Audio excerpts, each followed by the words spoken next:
Review the brief format for the interviews. The interviews will take approximately 90 minutes. The candidate, Mr.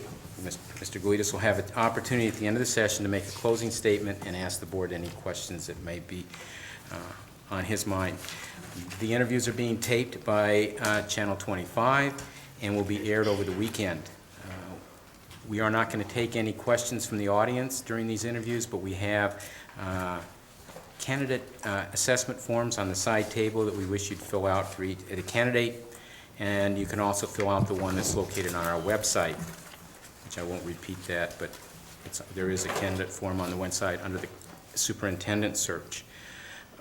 Please submit all your information to Cheryl, and remember that it is part of the public record and must be signed. With that, we'll turn to I get to open up with the first question. We've all known you for quite some time. We have had your resume and we've known a lot about you, but just for the understanding of the audience that will hear this later and others, could you just, Valdy, can you just briefly give your educational background and your overview of your employment history? Okay. Well, I'm excuse me, I'm a mid-Michigan person. I was born and raised in the Lansing area, and I graduated from East Lansing High School and went on to Michigan State University, where in my junior year I was contacted by someone to see if I was interested in doing a little bit of coaching at St. Thomas Aquinas. And I thought that would be interesting, so I tried it, and that actually was a defining moment for me in my life, in the sense that I found that I really loved to teach and work with young kids. And so hence I enrolled at Michigan State University in the education program at that time, and graduated with a BS degree in biology and physical science. I then went on to my first long-term job, which is at Beale City High School, Beale City, which is west of Mount Pleasant, and the former home of former Governor John Engler. You know that or not? It's my one opportunity to name drop in the interview. So Beale City was a great place to start out. I taught biology and life science at the 8th grade level. I was also the head football and the head track coach there. And my last year there, I was also voted in as a union president for the association there. I also enrolled at Central Michigan University in the master's program for guidance and counseling and completed that. Not so much because of career aspirations, but really I wanted to better develop my skills in developing relationships and rapport with students, and that's really why I attended the guidance counseling program. Wanted to move back to the mid-Michigan area and looked for a job at that time after 4 years at Beale City. Ended up at Mason High School, another great opportunity where I was hired as a biology teacher, physical science teacher.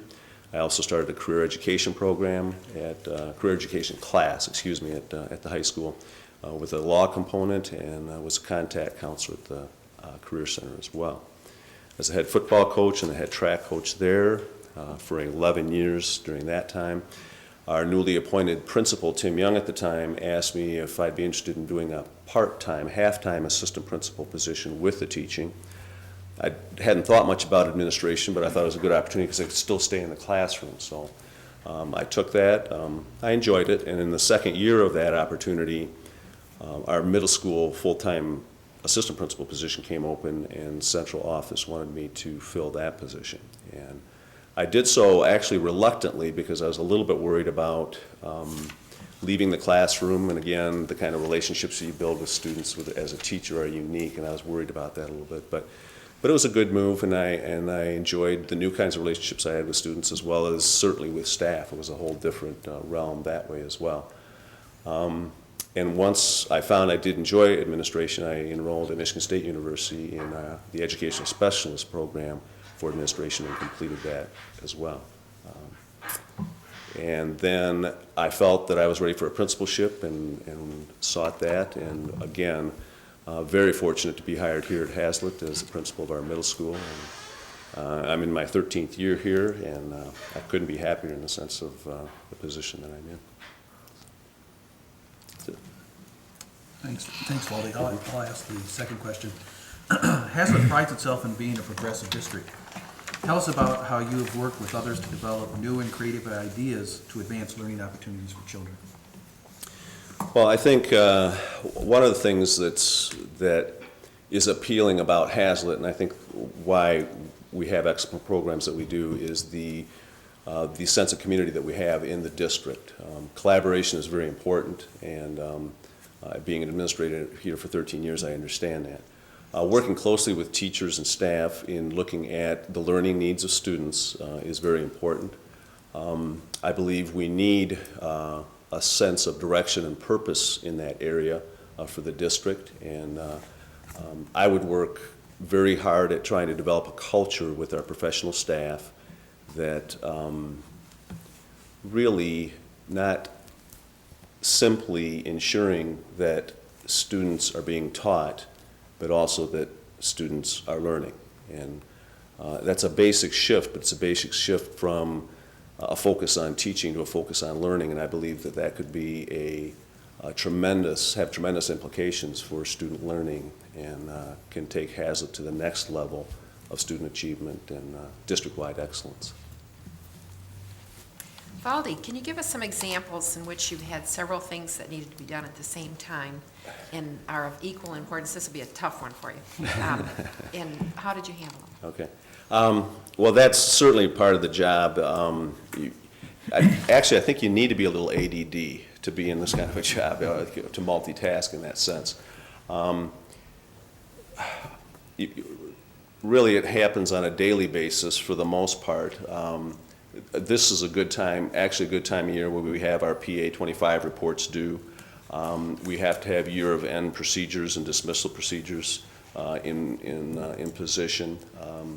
We have to make sure that we have our grading expectations all ready to go for staff.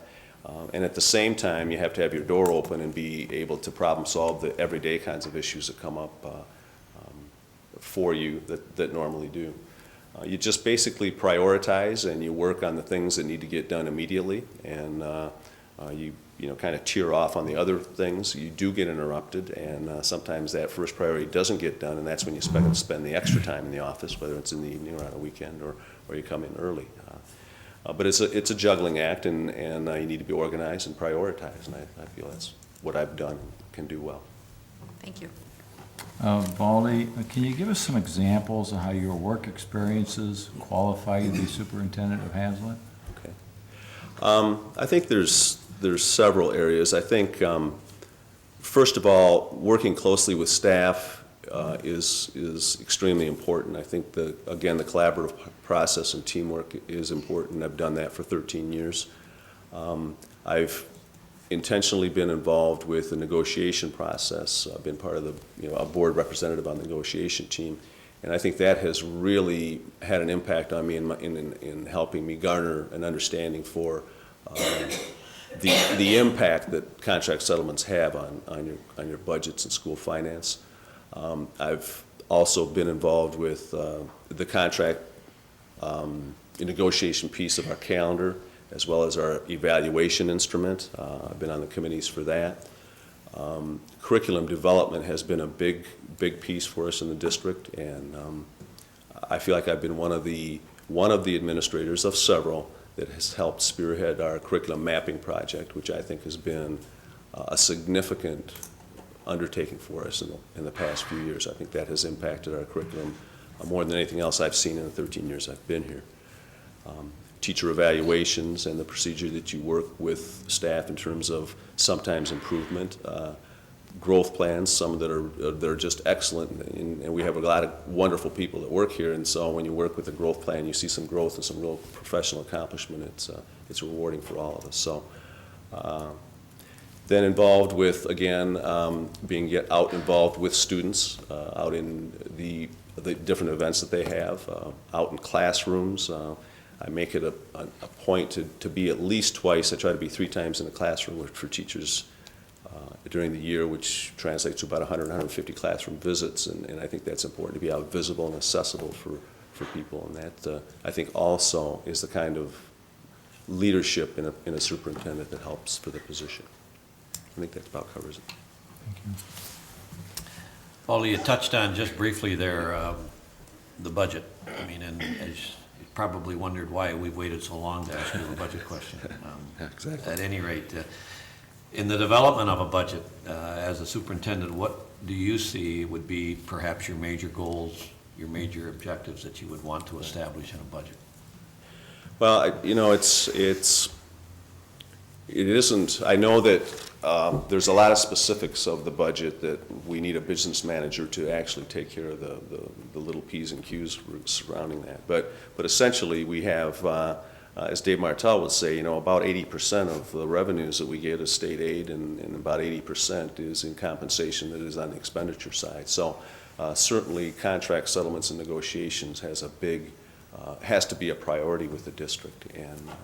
And I believe that we have enjoyed a good understanding with our unions in terms of where we stand financially as a district, and we hammer out what I think are pretty fair settlements on both sides. That's certainly very important. Secondly, I think that it would be important, or is important, for us to also establish some guidelines and procedures in terms of adding new programs.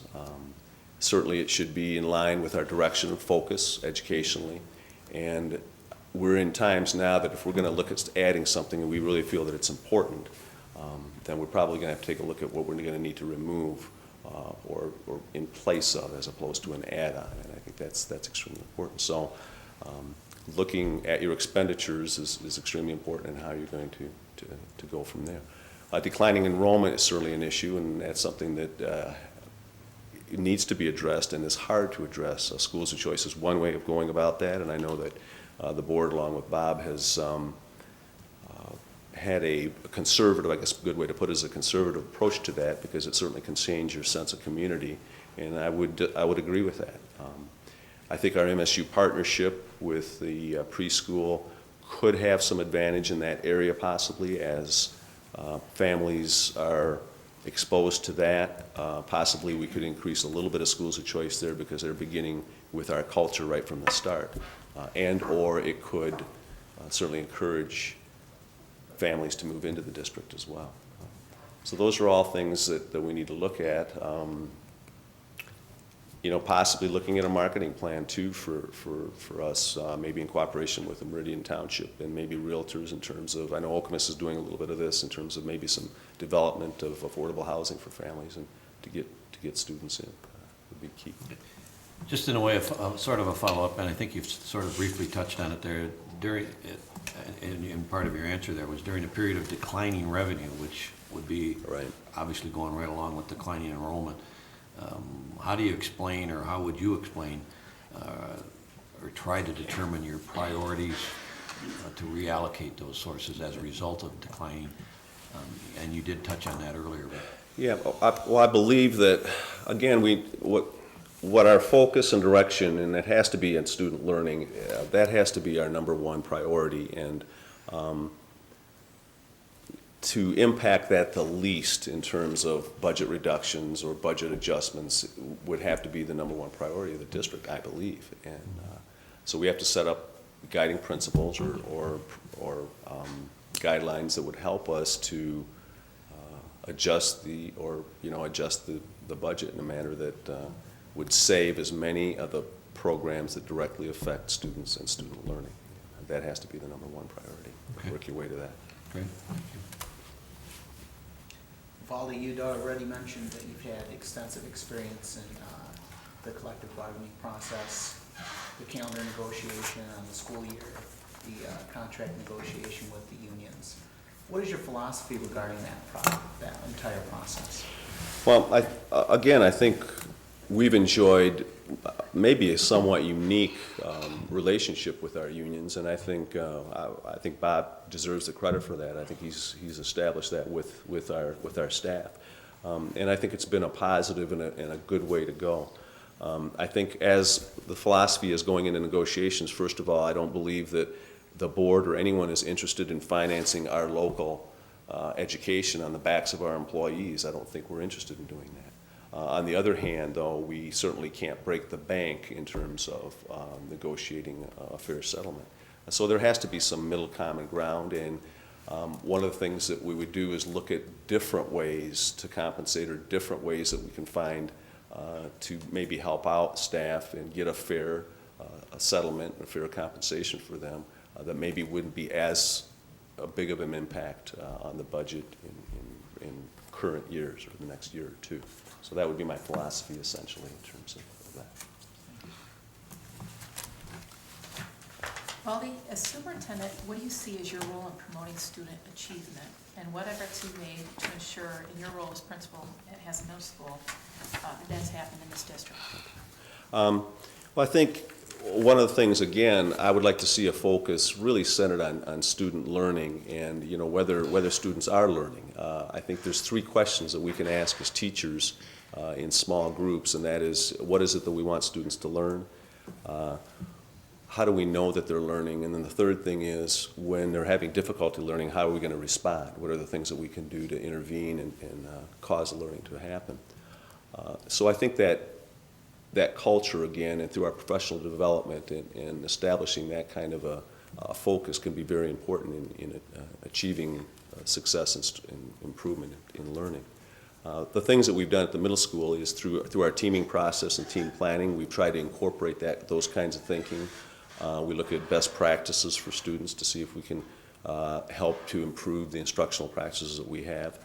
Looking at data, and again, that would be answering the second question I talked about, how do you know that students are learning? I think that is the next aspect that we really need to delve into. I think our curriculum mapping project has been a great start in identifying what it is students need to learn, specific skills that we've identified in alignment with the benchmarks. But the next step now is, what is it, or how do we know that they're learning? What are the different kinds of assessments and pieces that we can use? It's not always just the meat. It's all the little classroom kinds of things that we can do, even on a daily basis or certainly a weekly basis.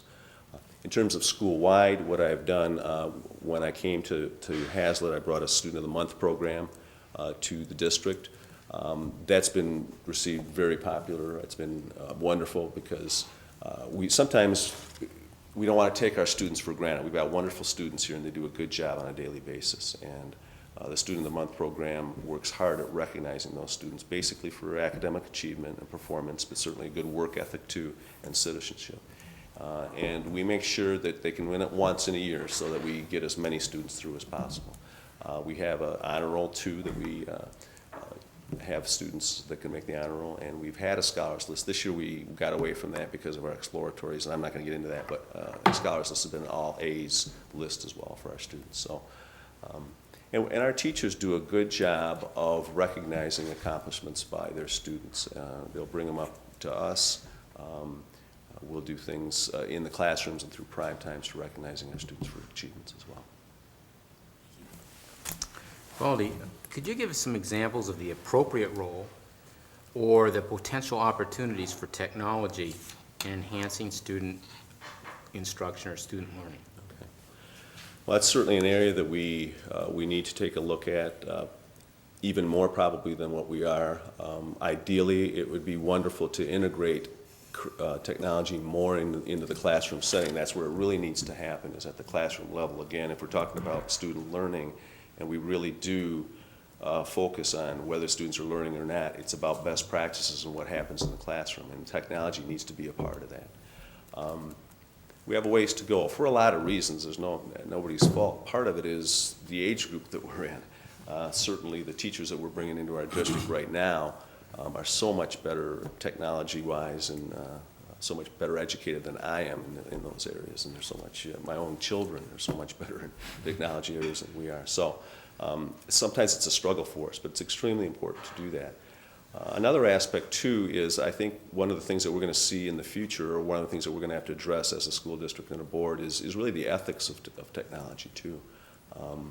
That is already sometimes a teaching, maybe controversy isn't the right word, but an issue for teachers, and just a simple thing like calculator versus calculation, word processor versus writing. Those are all things that are going to happen even more as technology gets better, and that affects the learning process. And how important is it to longhand write and to do it on a word processor? Well, there's pros and cons to each, but that'll be part of it. And there's other ethical issues that I think are going to be out there for technology as well, that we're going to have to make a decision both in the classroom and I believe as a district, as an educational institution, of where we're going to stand on But again, I do think that it's important to integrate as much as we can through programming and certainly through professional development. Okay. Based on that, then, how would you evaluate whether your technology is being used effectively?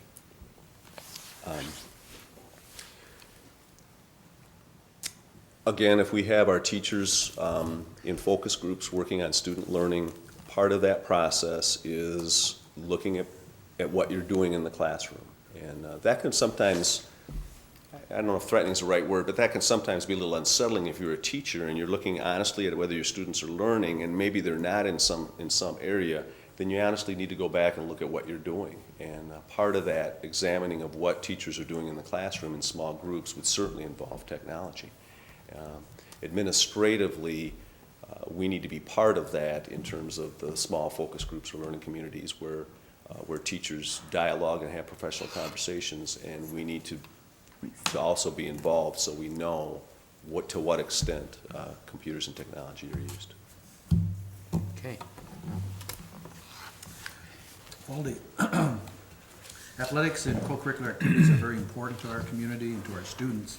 Please share your philosophy and priorities on both. Okay. I certainly do believe they're very important, being an old coach, a former coach. Okay? You know, involved in that area, and I was in the choir when I was in high school as well, too. I know that's hard to believe, but I was. And our middle school philosophy includes exploratories and things that we have students rotate through and get a feel and an interest and motivation toward. And part of that is to help develop a well-rounded individual. And I think that continues certainly into high school. And as important as the core academics are, those co-curricular and extracurricular activities can sometimes be the vehicle for doing something outstanding outside of that area or being the motivator to do well in the core areas as well. And it is a balancing, rounding kind of an effect for students, and it's extremely important. How do you prioritize that in terms of budgets and those kinds of things? I don't think there's a set pattern or a set answer. I think as you are faced with that, then you have to set up what your guiding principles are, what your priorities are. Of course, student learning is number one. And you go from there and try to work the best you can, including everything. But I also agree they're very, very important. Valdy, what experiences have you had working with special needs children? Quite a bit. We really, with our teaming process and coming in to Hazlitt 13 years ago and coming out of Mason, where I was on a district-wide committee that looked at inclusion for students, how we can totally get them included, the special education students into the classrooms, and I was part of setting up a policy and a plan for that at Mason before I left. There are students, just like all of our students are, and when we talk about learning again, we have to make sure that we can provide the accommodations that are needed for them. Our special education staff, I think, is just outstanding. Certainly at the middle school, I'm not as familiar with them outside of the middle school, but our special education staff there have worked very hard. I also think that they're the closest group of teachers right now that approach what I talk about, the focus on learning, and is our students learning, and if not, what can we do about it? And I think they come as close to actually doing that as any group of teachers that we have, because they really have a vested ownership and interest in that. We need to support that. It is very costly. That's the downside of that. We do spend a lot of money on special education, but we're working very hard, and I think my team does a great job in terms of making our resources really stretch and go as far as they can without adversely affecting our special education population. Thank you. Valdy, have you ever been in a situation in which with your knowledge of a student's needs and your knowledge of the capabilities of the district have led to some unique and beneficial action taken on behalf of the students? I'm going to give you, can you repeat that? That gives me a second to think about it for one. And then You're not the first one to be stumped by this question, so don't worry about it. Could you go real slow, too? All right. Have you ever been in a situation in which your knowledge of the student's needs and your knowledge of the capabilities of the district lead to a unique and highly beneficial action for the student?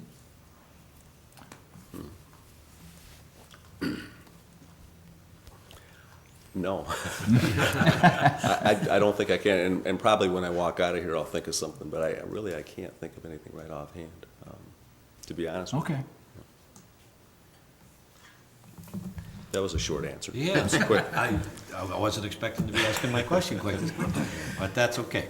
That is a tough question. Anyway, along a similar line here, though, however, can you give us any examples that you may have where your knowledge, okay, has impacted either the skills or the knowledge or the practices of one of your employees of the district or in your building, where you have actually given them the knowledge to help them do something unique? And I guess I would address that personally more in terms of our whole restructuring process at the middle school. 13 years ago when I came here, we were a departmentalized school, looked very much like a junior high school. And we went through essentially a strategic planning type of process in terms of identifying needs for students, what do we want to look like, using consultant help, visiting schools, reading research, and eventually defining for us a vision, or what we called our middle school concept, and then creating the middle school concept that we have now. And we went through that process, and I think during that time, I think that I might have had the biggest influence on a lot of our teachers in terms of the direction that we would like to head and the kinds of things we would like to do as a staff in the middle school. There are other examples where I have worked with teachers in areas that possibly needed to go in a different direction. And I've made available resources and or expertise that would help them get there. And so I think that's another example. Then one other area would be in terms of sometimes in our exploratories or the areas where our non-core kind of situations, sometimes as time goes on, if you're not careful as a teacher, if you're only qualified in a certain area, time can pass you by, you can be outdated and the demand isn't there anymore. And I've worked with a couple of teachers in making sure that they take the responsibility of making sure they're updated and get in areas that are going to be needed as time goes on. And that has helped. thank you. Valdy, we've had a very good relationship with the superintendent and board for the past 14 years. What's your concept or philosophy of the team building with the superintendent and the board? Well, I think that's very important. I do believe that the superintendent board should be a team. First of all, it's your number one team in terms of policy and direction for the district. And that team building aspect is very important. And I think you build that, first of all, from a superintendent's point of view. From my point of view, is that I would need to be honest and open about everything that was going on in the district. That's extremely important. I believe that builds trust with the board and the relationship. And as part of that is the communication piece. You need to keep communication lines open, and the board certainly needs to be informed about everything that's going on. And part of that, again, you need to be proactive so that you're not surprised by things or blindsided by something as it comes along. I think that's very, very important in developing that relationship. Also, I think it's important to, I understand that as an administrator, I already represent you as a board as well as Bob and Sharon, but as a superintendent, I would certainly be representing you as a board. And I think it's important to have good judgment and good sense in that area when you deal with people. And over the 13 years, I feel that I have developed that through experience more than anything else. But I think I have a good sense of when to coach and when to manage and when to make a tough decision. Also, I think along with that, it's important that the superintendent in the relationship also has a good, I don't have a word for it. The only thing that comes to mind is a Kenny Rogers song, and part of the lyrics is know when to hold them and know when to fold them. And I think that that's important as well, too. I think there's a time where you need to draw a line in the sand and take a stand. But there's also a time for compromise, and there's probably even a time for when you've made a decision, you might have to rethink that and go in another direction. And I think I have a good sense for that as well, and would represent the board well in that area. And finally, I think in the relationship with the board, I think accountability is very important. I think from my aspect, the buck stops here kind of thing. If I'm responsible as a superintendent in the district, then I accept and I welcome that accountability, because I believe that it provides stability for the district, and it also lends support to your staff when you say, yep, I'm responsible, and we're going to get it done, and it'll end with me.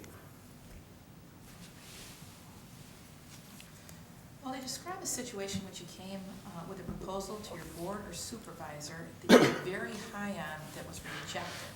Then describe what you did in this situation and why. Kicked and screamed. No, I'm just kidding. I don't remember one that was specifically rejected. The one that really comes to mind is losing our planning time in the last budget reduction part. We worked very hard at our middle school concept and putting all that together. We asked staff to have faith in us in terms of where we're heading with it, because we didn't have the full planning time to begin with. We had just kind of partial. They did that. We got to the full planning piece, and it worked quite well. But we also understood that there's a bigger picture here when it came to the reductions. And if we really do look at focus of priorities and student learning and impact on students, eliminating that planning time was the right thing to do, because we didn't have to eliminate something else that might have impacted student learning greater. But that was a disappointment, and but those disappointments come up a lot in your life and in your professional life, certainly, and you need to roll with the punches.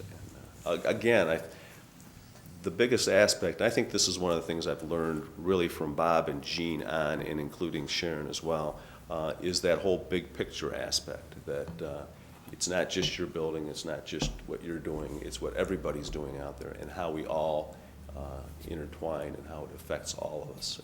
We have to work together on it.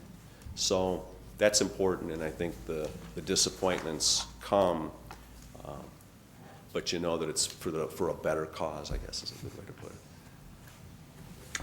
Valdy, the superintendent is a recognized leader of any school district, and as such, leading through the vision and values of the district is imperative. Have you ever been in a situation in which you had to redirect the activities of others to be in accord with the district's vision and values? And how did you do that? Yes, things come up periodically. We have a wonderful staff, and I just can't say enough about the people that work here. That's what makes us an excellent school district, I believe. But there are occasionally do come across situations where maybe a staff member isn't quite on the same page as they should be, or following the vision, as you say, or the standards of the district. To me, the most important thing is face-to-face dialogue with people in those situations. And you have to be open and honest, working with them, and you have to help them to redirect, like you said, getting on board and being in the right direction. Most of the time it works well. There's other times it doesn't work as well, and you might have to go on further in the process. But I also believe that if you do that, you can always do it with dignity and respect. I think that's important, to keep a person's dignity intact, and you can do that as you work with someone in a helping situation. Okay. Valdy, this next question deals with building infrastructure. Describe your experience in new construction, renovation, and building maintenance. If you've had it. We're not going to have that experience this summer. It's going to be wonderful. Really, I've had two major experiences when I was hired into Hazlitt. I was not part of the bond referendum, but was certainly part of the enjoyed the results of the referendum, and we had our first remodeling then when we added the new library and the new wing as well. So I was intricately involved in the oversight of that. Going into this last bond issue, we were involved from the ground up, and again, Bob did a great job making sure we were all involved, and our staffs were involved in terms of the planning, what were the needs, how are we going to go about meeting those needs and the different aspects of it. And we have our $6 million building renovated this past summer. It was quite a push, and it really was quite a challenge, but again, we worked with the construction team, TMP and Clark, and worked together in a team effort. And again, I have to give credit to the staff because they understood that there was going to be some implications for them in their rooms at the end of the year and even the start of this year. And they went after it really well, and I was really proud of the way that they reacted to the whole thing. Of course, they got nice new rooms out of it, so, and air conditioning and everything, but still, they did very well in terms of adjusting. And I think that had to do with us talking about it a lot and keeping them informed and those kinds of things. Valdy, as you know, a superintendent must be an accomplished communicator. What do you believe your strengths are in this area? I think I'm a very good communicator. Again, I think it's important to dialogue face-to-face with people whenever possible. I believe I have good written skills, do a tremendous amount of writing in the job. I also have had the opportunity to speak in a lot of different venues, and certainly at the board. Just had our 5th grade parent orientation and spent an hour talking with parents there in a presentation kind of form. So communication is very important. It's with years of experience, it isn't difficult anymore, and I feel like it's something that I do quite well. Thank you. It's my turn again. Okay. Shorter one, please. This one is easier. Okay. Give an example in which you've dealt with a difficult parent or parents who had a valid complaint against the district or one of your staff, and how did you handle it? Okay. Just one? I know you have a We don't whole- get tremendous a lot, actually, but we do get a few during the course of each year. The first thing, there's several different ways. Sometimes I direct the parent back to the teacher if that hasn't happened. I think that's very important, and it could be another staff member besides a teacher, but we try to direct it in that direction. If that's already occurred and there hasn't been any satisfaction, and we take a look at that aspect of it, I will talk with the teacher or the staff member individually to make sure that I have their perspective and their side of what's going on. If it looks as though the parent has a claim, I'll be honest with the staff person and just basically say, look, here's where we have some problems with this issue. How can we resolve it? What would be in everyone's best interest, especially number one, the student's best interest. And number two, also as a staff member, you want to help them to make the best decision as well. And generally, that works very well. Very seldom have I had to very often say, you know what, we're going to do it this way because it's the right thing to do, side on a parent or something like that. Generally, it can be worked out with the teacher if you dialogue properly. Valdy, you mentioned earlier in one of your previous answers regarding a strategic plan. Can you tell us as to, and a lot of districts go through major strategic planning committees and that type of thing. Can you describe to us, in your vision of developing a strategic plan, how would you do that, and what are the steps that you would use in order to do that? Well, I think I would see the superintendent and the board having some work sessions in terms of developing a plan or at least identifying some strategic issues for the district. And we have a board that's very capable and knowledgeable, and we could tap some outside resources as well if we needed to, if we wanted some additional help in consultation with that. But I believe that the superintendent and the board, and I think this is a good time to do that, as a matter of fact, because I think it's been several years since we've done that, but would sit down and really maybe identify 4 to 5 areas of strategic issues that are facing the school district between the next 5 to 10 years.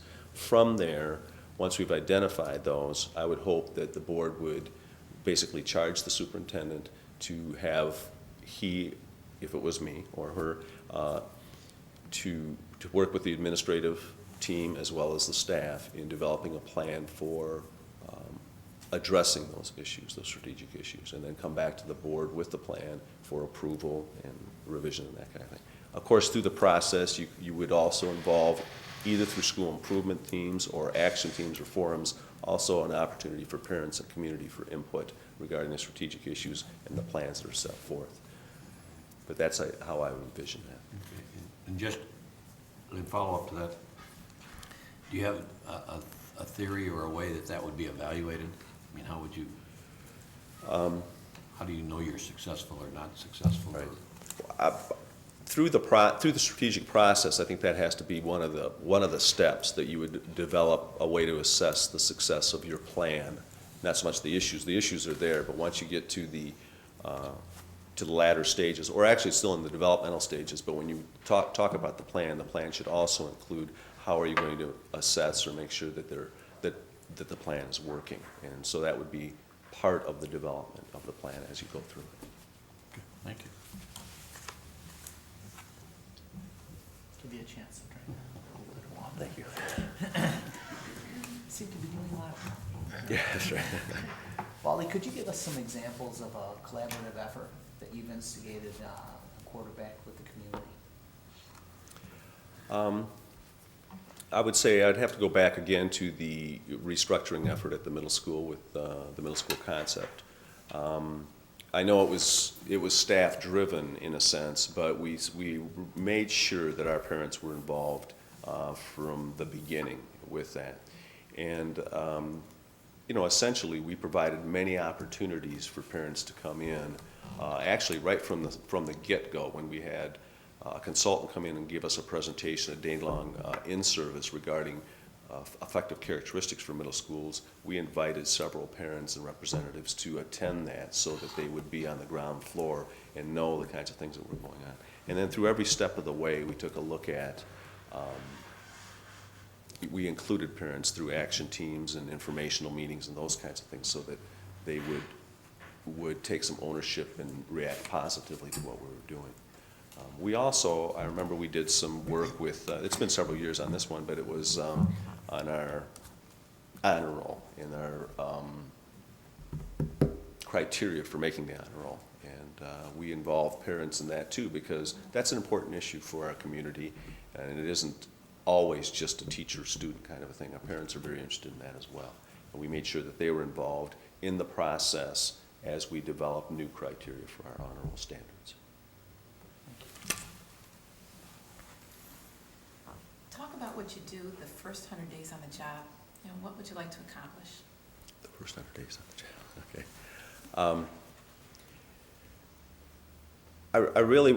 I think there would be two things that I think would be important. I do think it would be important to establish, first of all, establish a rapport with the Board of Education. I think that's important to begin that relationship.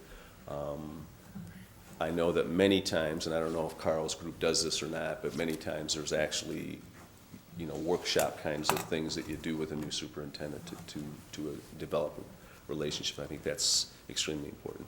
And then the second thing, looking at a way of identifying some strategic issues for the district for the next 5 or 10 years. I think looking at how we want to accomplish identifying those would be a good start there.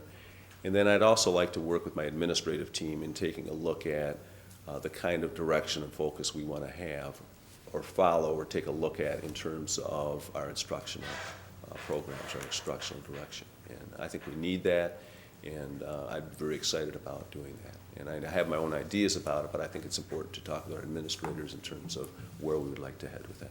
So those first 100 days would be focused on that area, those areas. Of course, getting settled in and learning things too would be a big part of it too, but I guess that just goes without saying. Thank you. Valdy, for the final question. Already? Yes, well, you're just moving right along. Yeah, right. Yeah. This is kind of a big picture one, but given all we're well aware of many of your accomplishments and what you've contributed, but can you summarize or put in context through your comments what you've done to make this district more effective? You can approach that any way you'd like. Right.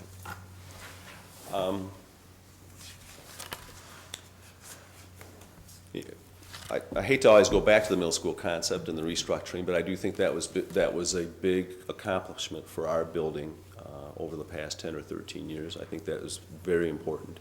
I think it served our students well, and in addition, it has served our staff well. I think the teaming part of that has meant a lot to our staff. It's created some wonderful dialogue and some wonderful relationships that we didn't have before we got to that stage. So I think that's been a very big accomplishment. I think also, in terms of the staff itself, we've been fortunate enough, and part of that's just natural attrition, but you know, we have had new staff come in, and I think it's important to hire high-quality staff that really care about students, and we take that very seriously. And then along with that, once you have those teachers and other staff, that you work hard at making sure that they're the kind of person that meets our standard here in the district, and that we work with them to keep them that way. Those are two areas I think that have had long lasting effects. I also believe that we have done a good job, an excellent job in terms of creating a safe and orderly environment at the middle school. I think that's very important. I think it's very important that you have a structured atmosphere, that students understand that they're there for a purpose of learning. That doesn't mean they can't enjoy themselves, but it is important that they have the structure that they need. And I think we've done that at the middle school and continue to do that as well. Okay. We can take a big sigh of relief now. Good. Actually, and I do apologize, I wrote that terrible question. You thought you couldn't answer, but I think in answering Scott's question, I mean, the teaming concept is where you saw student needs and you marshaled the resource. Maybe you didn't, you won't take credit for it because of the staff. So I answered it somewhere else? You answered it, One and I just wanted you to know, since I wrote it, and it was terrible. No, it was a good question. I think it's a good question, but. I said I'd be honest with you, and that was my first honest thing. I said, no, I no clue. But teaming was what I had in mind when I wrote that anyway. Now, you take a few minutes to compose yourself, and this is an opportunity then for you to make a statement to the board about yourself and your candidacy and anything you'd like us to know about you. And then you can also conclude with any questions you have of us on anything that we might puzzle you about. All right. You know, you think about closing statements and so on, but I think you've covered a lot, and I'm not going to do anything formal. I will leave you with this, because it kind of falls in with the vision that I've talked about, and it really just was by happen chance, but I think it's a good little story. Last winter, I was in the gym supervising our lunch people, and one of our little sixth graders came in, James, cute little kid, quite a character, and has some learning, struggles with learning a little bit, but we provide him some assistance. But he came in and he had a t-shirt on, and it said across there, "It's not that I have the wrong answers, you're just not asking the right questions." And I saw that and just laughed out loud because it fit him perfectly. And then I really thought about it, and I thought, that is really what education's about. That's the essence of when I talk about student learning. It's our responsibility as educators, it's our responsibility as teachers to find the right questions, to find the strategies, the motivation for James so that we can get the right answers from him so that he's a productive young citizen. And I guess that's the commitment that I would bring to James and all the students here at Hazlitt as your superintendent. And that's all I'd like to leave you with. Any questions you want to ask? I really don't have any questions. I think I know how the board operates and that kind of thing, so. Oh, you know all the challenges we face? Okay, well, made our life easier then. We appreciate you coming in, Valdy, and your strong interest in this position. We'll finish our interviews, and we're going to let you know quickly what the decision will be from that point on. Great. And I thank you for the opportunity to speak. Thank you. Yeah, thank you. Thank you. Appreciate it. Yeah, thanks. I appreciate that.